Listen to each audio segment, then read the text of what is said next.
Etxetik ekarri dut bazkaria, nondik kasua. Kaixo, zer moduz? Gaur informazio zehatz bat emango duzu. Ekintza edo gertaera baten abia puntua zein den. Asmatu, nondik etorri naiz? Bai, asmatu duzu, hondartzatik etorri naiz, eta oso ondo pasatu dut. Orain, lanera berriro. Bideoan Amaiak gaur bazkaria etxetik ekarri duela azalduko dio Ikerri. Tira, bazkalduko dugu? Bai, Gaur etxetik ekarri dut. guazen ba. Ekintza, gertaera edo toki baten abiapuntua adierazteko nondik kasua erabiliko dugu. Honela osatuko ditugu esaldiak. Izena eta dik edo etik bukaera.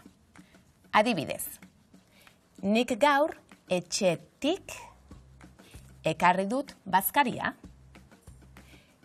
Irundik etortzen da egunero gure lankidea. Abia puntuaz edo jatorriaz galdetzeko egitura hau erabiliko dugu. Nondik galdetzailea, aditza eta izena. Adibidez, nondik etorri dira ume horiek? Nondik ekarri duzu janaria, zuk? Nondik kasuan ikusi dugun bezala, singularrean etik deklinabide marka ezartzen diogu izenari. Etxea, etxetik. Leku izenekin ere berdin egiten da. Donostiatik edo Gasteizetik. Ikus adibide hauek. Amaiak etxetik ekarri du bazkaria. Donostiatik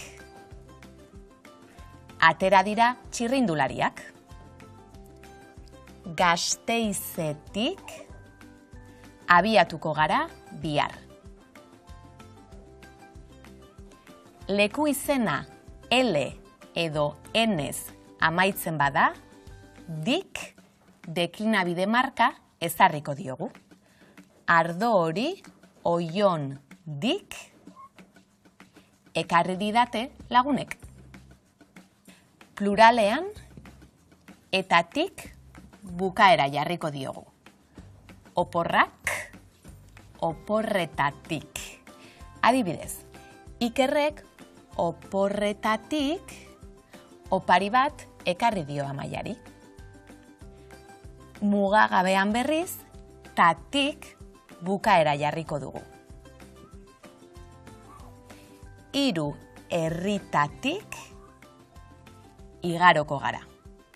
Nondik kasua ibilbidearen hasiera adierazteko ere erabiltzen dugu. Beraz, ibilbidearen hasiera nondik kasuan emango dugu eta ibilbidearen norabidea edo helmuga nora kasuan. Honela osatuko ditugu esaldiak.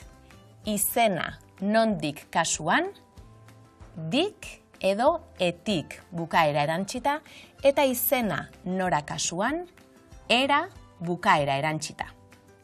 Adibidez, Bilbotik Donostiara joango gara.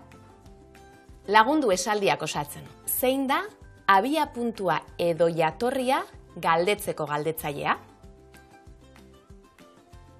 Nondik. Nondik kasua singularrean deklinatu. Bazkaria etxetik ekarri dut. Nondik kasua pluralean deklinatu. Ikerrek oporretatik opari bat ekarri dio Amaiari. Abia puntua edo helmuga adierazteko zer gehituko diegu leku izenei? Egunero Bilbotik Donostia joaten naiz lanera. Zerbaiten abiapuntuaz edo jatorriaz galdetzeko, nondik erabiltzen dugu.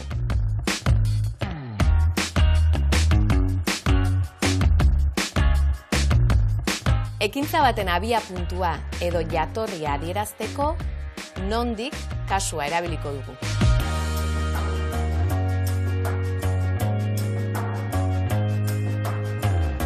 Abiapuntuaz eta helmugaz galdetzeko, nondik eta nora erabiliko ditugu.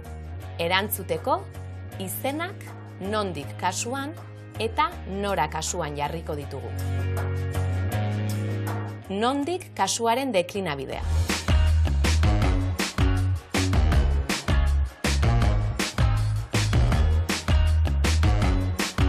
Gero arte, ondo ibili!